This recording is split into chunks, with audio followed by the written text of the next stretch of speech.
Hello everyone, this is John from RPGs and More, and in this video I wanted to talk to you about some books. A nice stack of books that I have on my bookshelf that I really enjoy having and I like looking at and referencing, but have not quite made it into my standard solo gaming or map creating and game creating lexicon. Not lexicon, that's not the right word. Repertoire, shall we say. I still love them. They still are fantastic. But I want to give you a little explanation of why I don't always use them and why they still have a place on my shelf. So, first we're going to go with the Tome of Adventure Design. Now, this is a comprehensive adventure creation sourcebook for Swords and Wizardry and Pathfinder role-playing games. So this is the older version. There's a newer version out of this that came out. Now, why I like it, here is, it is chock full of tables. Nothing but tables, all as far as the eye can see for the most part here. So if you are trying to create an adventure from the ground up, and you want to modify every little aspect of that adventure, this book is phenomenal. It is fantastic. I can't say enough about it. It has inspired me on so many things. So if you're looking for that sort of thing, you want this book or the newer version of it that, that Matt Finch and Mythmere Games released. Very good. Why I don't use it is because I have used this multiple times in the past. I'm currently not using it necessarily as much right now, mostly because it's just a larger book and I travel a lot when in my day-to-day life. I travel to and from work and I don't have a car, so I'm limited on what I can carry. And so I'm limited on what I can fit in my backpack. You're going to hear that phrase a lot this video, but I would say that if you wanted just one book that would help you design a dungeon from start to finish, and you didn't mind carrying it, this is the book. I can't recommend this enough. Fantastic. All right. Next book. We have Matt Finch's Nomicon. The Nomicon is a lexicon, a combination of names of all different types. You've got historical names, you've got fantasy names, you've got fantasy names for different species, just all sorts of stuff. It is names all the way. And I have used this on several occasions in order to help me look up names and get ideas for fantasy-themed names. The good of it is, look at it, it's just tables of names. If you're trying to randomly generate names for a town or a city or a country or just a bunch of NPCs, and you want to reflect different cultures that they might be from, this is the book. There is nothing bad I can say about that in that sense. It's a little thick and can be a little heavy to carry, but if you've got a comfortable spot to sit and you're going to be sitting for a bit, this book is great. It belongs on the shelf. Next, we're going to go to Matt Finch's World Building book.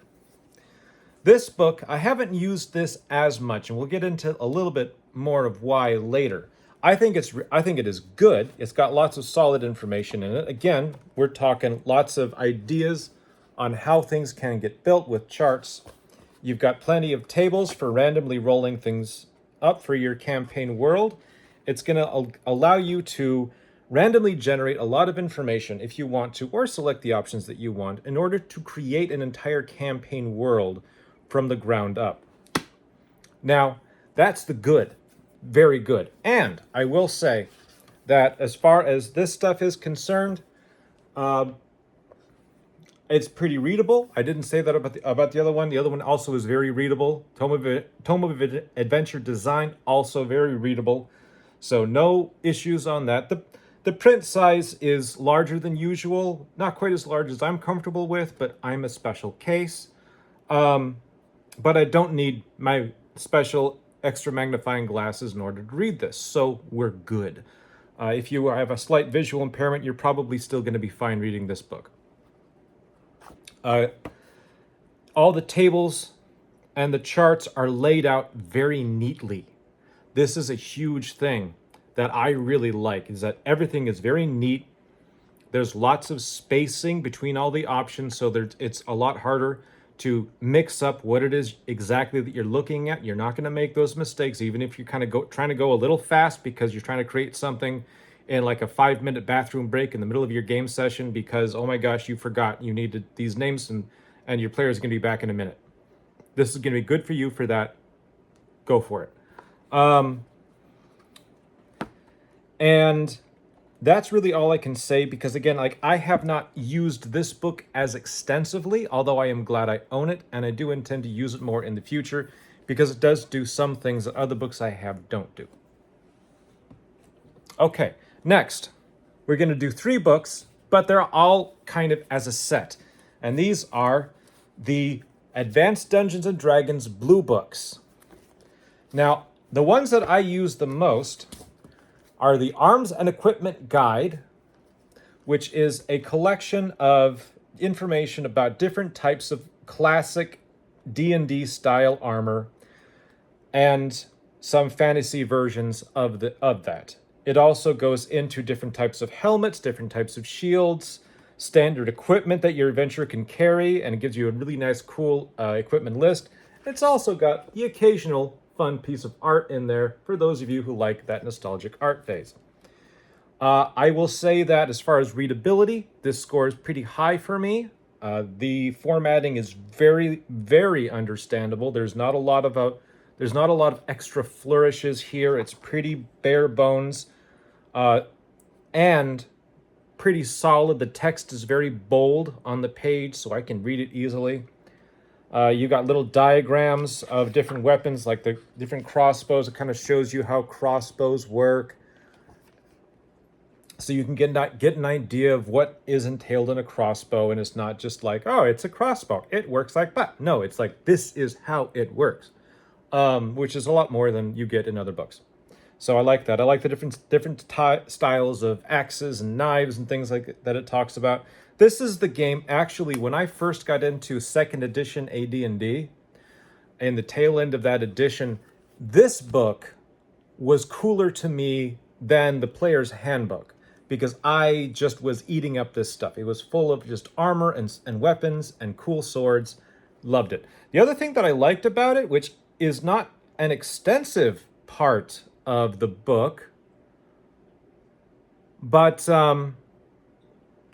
is something that I had not seen before in a game system. And granted, I hadn't seen that many game systems before, but this was the first time I saw it, and it was really neat. So what it had is a description of clothing and clothing styles.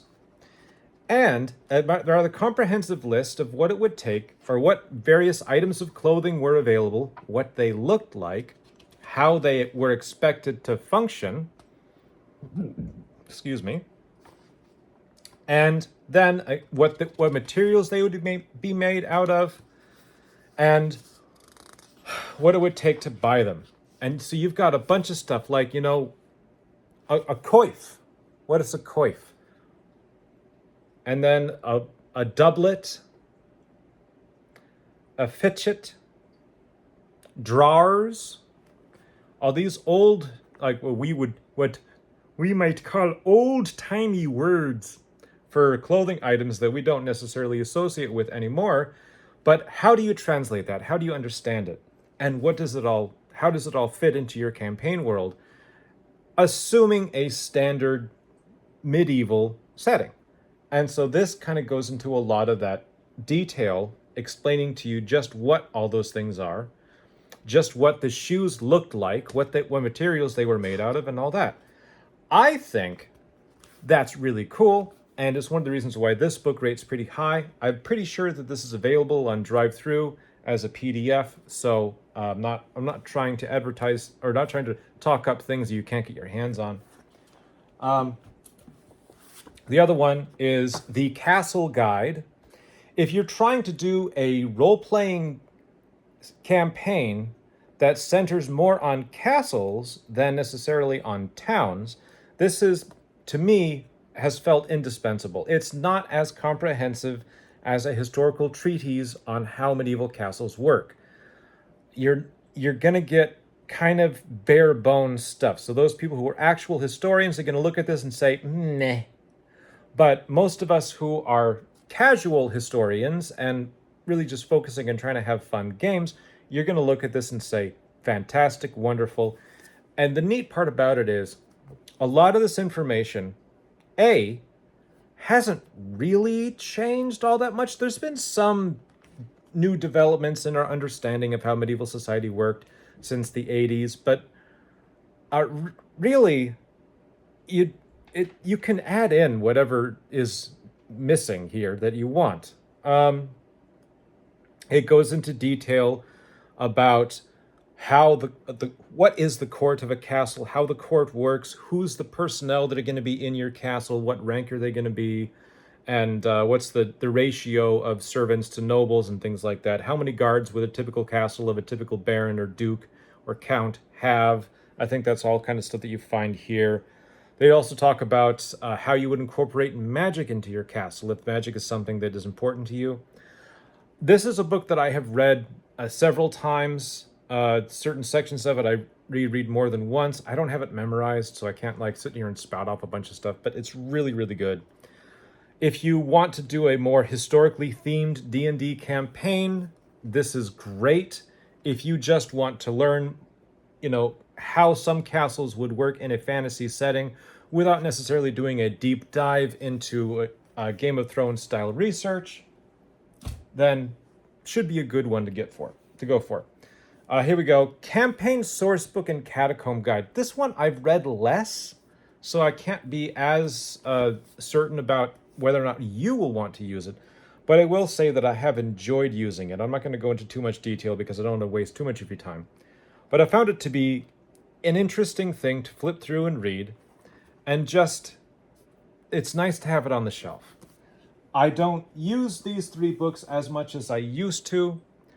But part of that is just because my tastes have changed and not because they're bad books. And the Castle Guide, I'm probably going to be rereading that one again shortly because I am in the middle of a solo game that does center around the court of a baroness and how her life and her kind of manner and her lands are evolving and being part of the story. So that's probably going to be something that I'm going to get more into. But anyway, there it is. So the next are going to be a series of books. To my knowledge, these next couple of books are not in print. They are also not in PDF. So I do apologize, but these are things that are out there that I think are really cool. So if you happen to have them or happen to get a chance to get your hands on one for a reasonable price, then kind of get an idea of what's going on here. So these are the Gary Gygax world building book series that was done by is in support of D20 as well as the Legendary Adventures game system. And so we have the Canting Crew here, which has been a really nice one. I've enjoyed going through that one, getting some ideas for a few things. Canting Crew focuses primarily on breathing life into the underworld characters and city settings. So if you're trying to create a city-based setting, this is going to be good information, especially if you want to dive into the seedy underworld of the city and not necessarily the noble machinations, the things that make the city work, but could be fun. Other books that you're going to find, I don't know how to pronounce this one, but this is Gary Gygax. This is NCOI. I can't pronounce that, but it is written by Dan Cross, the author of the Eldritch role-playing system that I have talked about previously on this channel.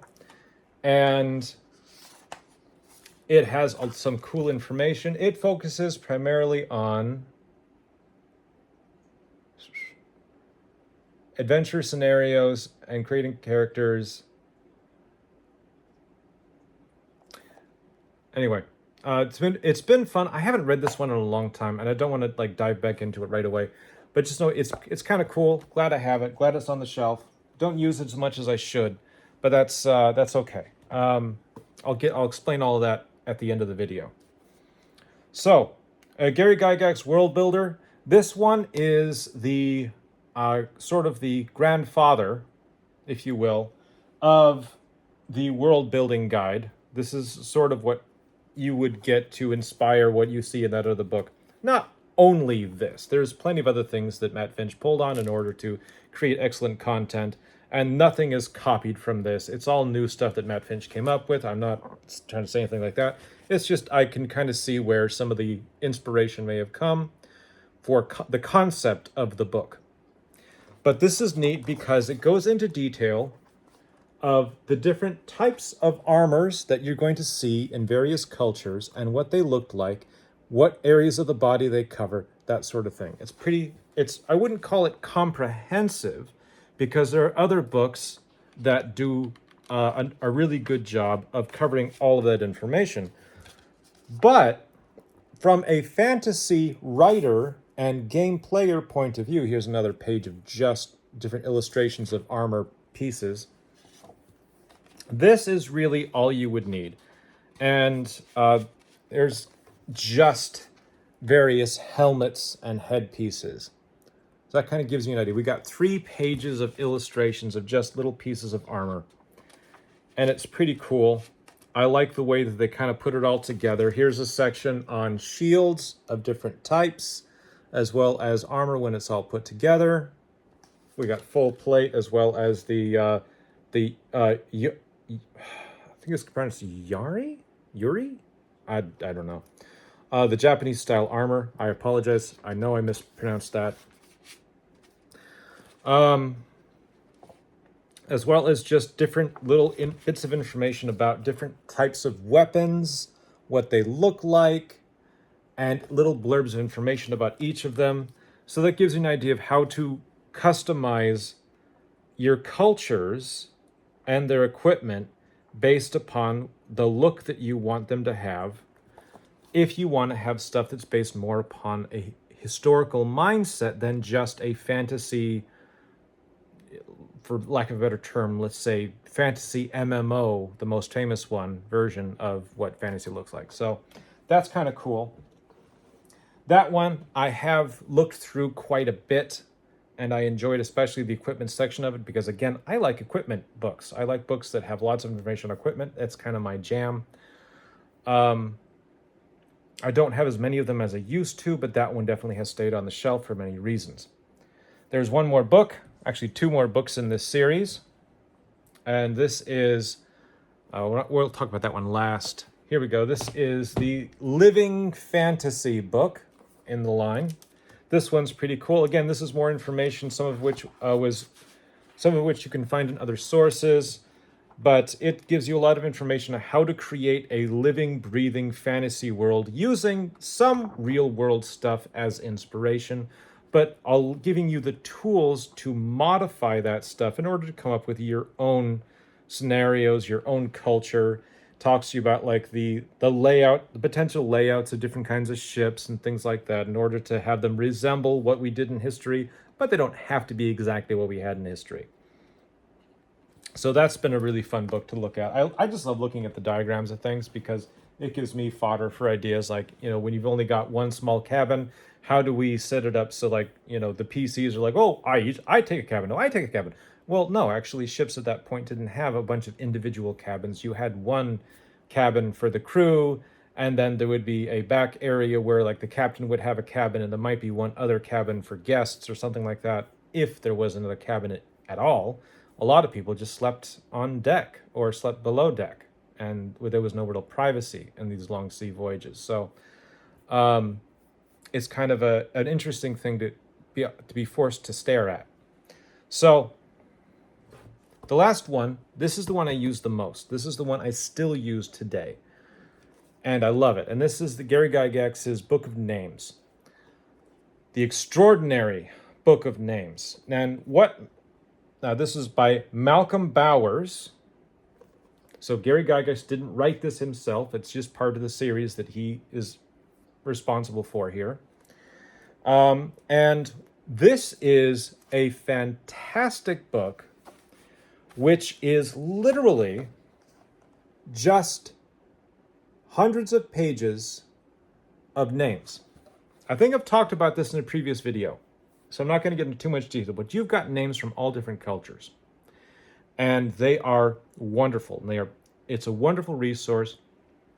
If you're looking for a fantasy name and you have a general idea of how you want it to sound, let's say you're like, I really want this area to be a little more Germanic in the way it sounds. Well, you can look up ancient Germanic names and then look at those names and modify the name itself, the one you select, just a little bit so that it's not the straight Germanic name. And now you've got something new that's kind of your own. And that's what fantasy authors have been doing ever since they started writing fantasy stories.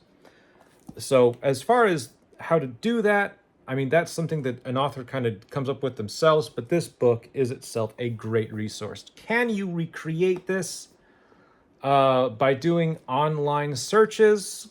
Kind of. But online searches tend to give you modern names. Unless you're specifically asking for a certain era, they will give you the modern version of things. Meanwhile, this book can differentiate between the medieval and the modern, and sometimes even the ancient versions of different names. So you can get an idea of which era you want this to take place in.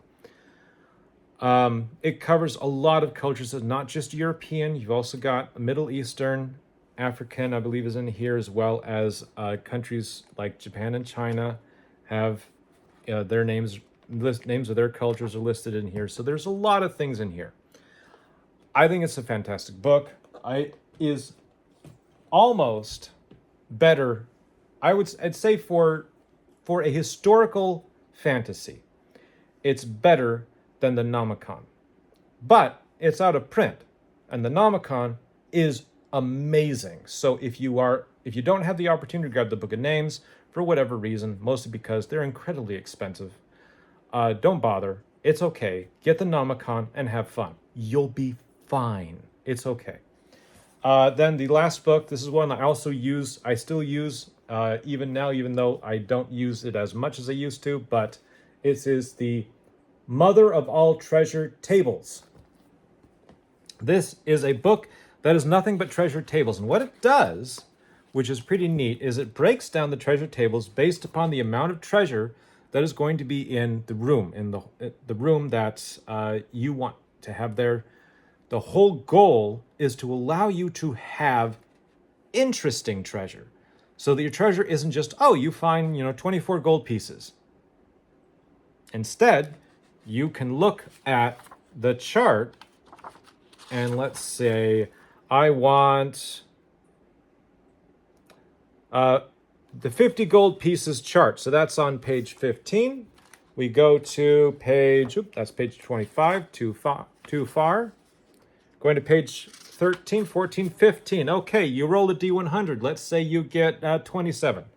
So we go down to entry 27, and we read, a bright brown and orange wooden poncho, 5 silvers, has been wrapped tightly around a heavy hunting crossbow, 50 gold pieces.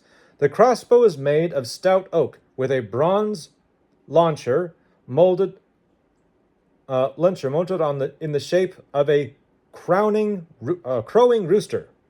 That's the part, the launcher's part they use to help load the crossbow. It's the crank. A single bolt is jammed into the launcher, but it can be cleared. Total is 50.5 gold pieces.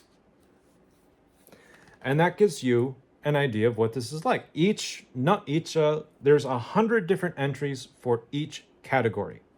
And the categories are 10 gold pieces or less, 50 gold pieces, 100 gold pieces, 500 gold pieces, 1,000 gold pieces, 5,000 gold pieces, 10,000 gold pieces, 30,000 gold pieces, 50,000 gold pieces, and epic. So if you can get your hands on a PDF copy of this one or a paper copy that exists out there somewhere, this is amazing for inspiration in order to get just different sounding treasures and interesting items. The only downside I've had to this book is sometimes it's generated items that are so interesting that the party doesn't want to sell them to get the treasure that they're supposed to get from it, which is kind of not a problem. But at the same time, if you're playing a game that relies upon the party having X amount of treasure, quote unquote, in order to have X amount of magic items during certain levels, in order to be able to be appropriate for the challenges that they're expected to face during those levels, it can, I mean, they have to be able to sell things easily. And that's unfortunately, that's one of the arguments towards having just plain gold pieces. I don't like that argument because I like the idea of having interesting storytelling pieces and not just scattering bits of gold coins. For many reasons. The last book I want to talk about is, I've already talked about this in the past, but we're just going to mention it really quickly. I've gotten some use out of the sandbox generator. This one, I've created several mini campaigns with it. I don't use it as much as I used to, mostly because I just find there's other things that I like more as far as my own imagination. I kind of like creating things in small doses with my own imagination. And when I made the hex sets with this book, I found that I ended up with so many ideas, I almost got lost in it. That might not be a problem for other people. For me, that tends to run solo games, it was a bit more of a problem because I was starting to get more involved in creating the land than I was in actually playing through the story. So I don't think that's actually criticism of this book, because that means that this book was doing its job in creating a sandbox that I could run for other people. It's not really designed for the solo player, although the solo player can use it, and effectively. So it still is something that will probably get use in the future. Not throwing it out. There's a lot of people that praise it. I also praise it. But it is what it is. All right. So now for the piece, the best piece, the thing that I love, don't use currently, but love, is the Rules Cyclopedia. This is a Drive-Thru RPG print-on-demand copy. And I love that these are available because this is, as far as I'm concerned, the best version of D&D. Because it is one book, and it has everything, and you can go from level 1 to level 36, which I can't imagine anyone playing a campaign from first level to 36th level in less than 40 years. I mean, this could seriously, if you only were going to buy one book for a lifetime of a D&D campaign, I'd say grab this one because it's got everything you need. You can add more stuff to it if you want to develop further, but that's really kind of the crux of, that's like the anchor point. That's the core, the cornerstone. All right. So we talked about what I'm not using as much, but still love. That's the important part here. I'm not getting on anyone's case. Let's talk about what I am using. I'm going to get it out of the box. First off, I'm using a nice, big, thick book. When I run a solo game, I like to journal it.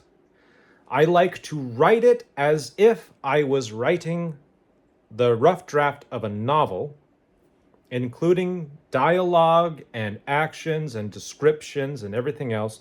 Those of you who listen to my Prince Valiant storytelling game replay reading kind of get a sense of that.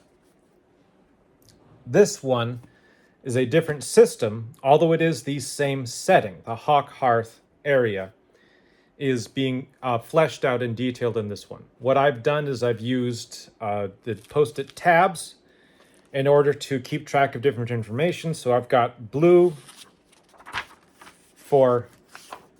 tabs for character sheets, and then I've got green tabs for rule references that I want to keep track of so I don't forget the rules that I'm using. So here is one tab that has the kind of oracle that I'm using right now. And then I've got pink tabs that I use in reference to when I make statements about the lore of the setting that aren't necessarily character knowledge, but I, as the author, know. And therefore, when I go back to kind of either turn this into a novelization or present it as a YouTube video to all of you, I will kind of know how to organize it myself later. So since I do that while I'm playing, it should be a little easier to work it all out. All right, so that's cool. What's the next thing that I'm using? All right. You can get big special books. You can get big special pads of paper. What I have found to be the most useful is a simple pad, Staples brand, of graph paper for drawing out my dungeon. Just large enough that it fits in my bag, and I can get a small to medium-sized dungeon on one piece of paper. Not so large that it's going to take up a lot of real estate on the desk while I'm playing. That's an important factor because a lot of times when I'm playing, I'm traveling. Excuse me. Either it's a break time at work and I don't have a lot of space to set up, so I've just kind of got to scribble away. Or I'm going to a coffee shop or a tea shop having a bubble tea, and I just have a little space at the table where I'm at. So I got to be careful. I can't bring my whole office with me when I'm doing that. So those little pads are great for that, and I do recommend it. All right, next. Okay. I've got, I don't want to tell, that's not necessary. That's not necessary. Those are two things. I am still looking into the sword and backpack game. That's what I just had to decide was the sword and backpack thing. I haven't quite got to running it yet as a solo game. I want to finish my current project first, or at least get to a good pausing point before I tackle that one. But, okay, I do have the current rule set that I'm using for my solo game that I'm running for myself, and that is White Box Dungeon Adventures. White Box Dungeon Adventures is by James Spahn, and I actually have both the Lulu version, that's this one, with the staple, and the Drive-Thru RPG version that has kind of more of the flat cover, no staple. And I will say that both are awesome as far as versions go. I don't really think I have a preference overall. I will say that the Lulu version does tend to stay open slightly better on the tabletop, but that's just because it has staple binding, and that's kind of how staple binding works. But it's also, because it is staple binding, it might be more prone to breaking in the future and staples rusting. There's also the bestiary that goes with it. I've started using this a little bit after it came out. My copy finally arrived a few days ago. I enjoy it a lot. It's really cool. I'll probably have a separate video where I talk more about this system in more depth, but I've been using it. It's great. It's a nice form factor because it fits in nicely with my map, all the rule books, and then the journal that I'm using to write it all in, all kind of fit into a little space in my bag. So that's kind of nice. Then, of course, I have my OSR solo book. This book is the one that I have used the most. I've tried other GM emulators over the years. I've tried to make Mythic work several times because I've seen other people get excellent use out of it. And I don't know if it's me. It's probably just me, but sometimes I feel like Mythic has too many steps when you're trying to create a scene, when you're trying to follow through with a bunch of stuff. I I found that it tends to take me out of the creation flow between one scene and the next. Whereas this book and this system, while it does have different scenes and it does encourage you to keep track of a bunch of stuff by keeping lists, it doesn't have the same onus put on those things. And it's mostly just an excellent tool for the basic emulator itself, as well as how to answer complicated questions, how to deal with established plot twists and things like that. I use this one on a regular basis. I've used it for multiple solo games using multiple different systems, and it's always been a winner. And then lastly, there's a book that has been a very recent addition to my setup. I did not expect to like it. I didn't think it was going to be amazing, but it actually surprised me. And I want to say, like, some people might get mad, and I won't blame you, because the art in this does look like it may have been AI generated. I don't know that for a fact, and if the artist wants to, let me know that that's not true, then I would appreciate that, because I didn't actually see an artist credit on this. That's why a studio claims the art, but not a person. So, but this is the Random RPG Tables, Romance and Relationships. This is a system. It's really just a book of tables. It's a book of tables that help you generate NPCs. They have a particular focus on romance, which is cool.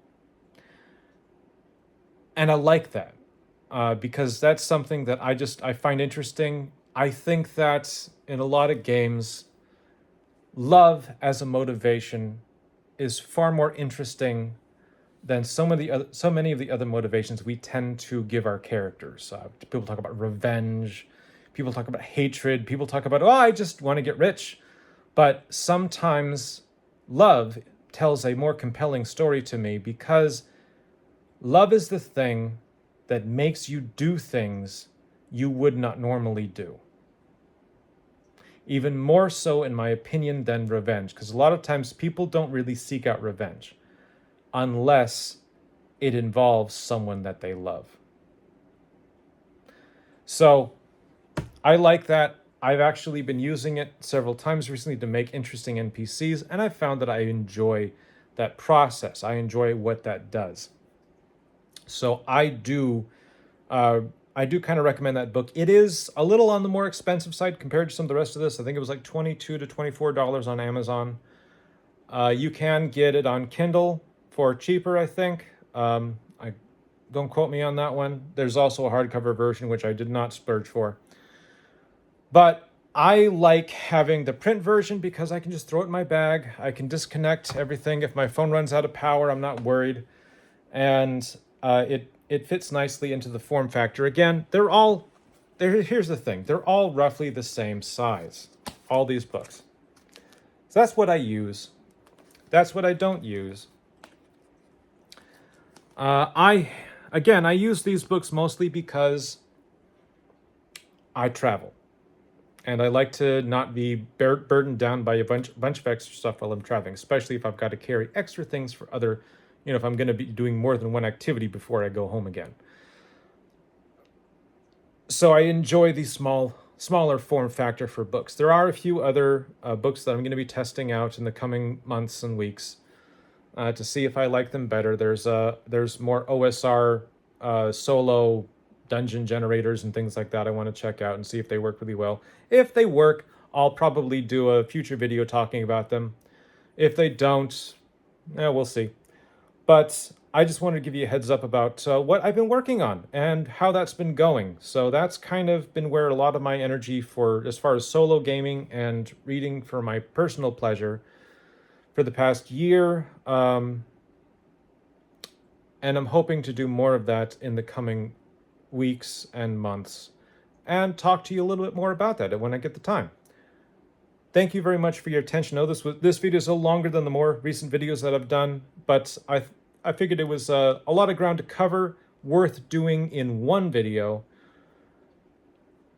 hopefully it was something that was at least interesting. Thank you so much again for the time that you spend with me. I hope you have a wonderful day, and peace be with you. Bye-bye.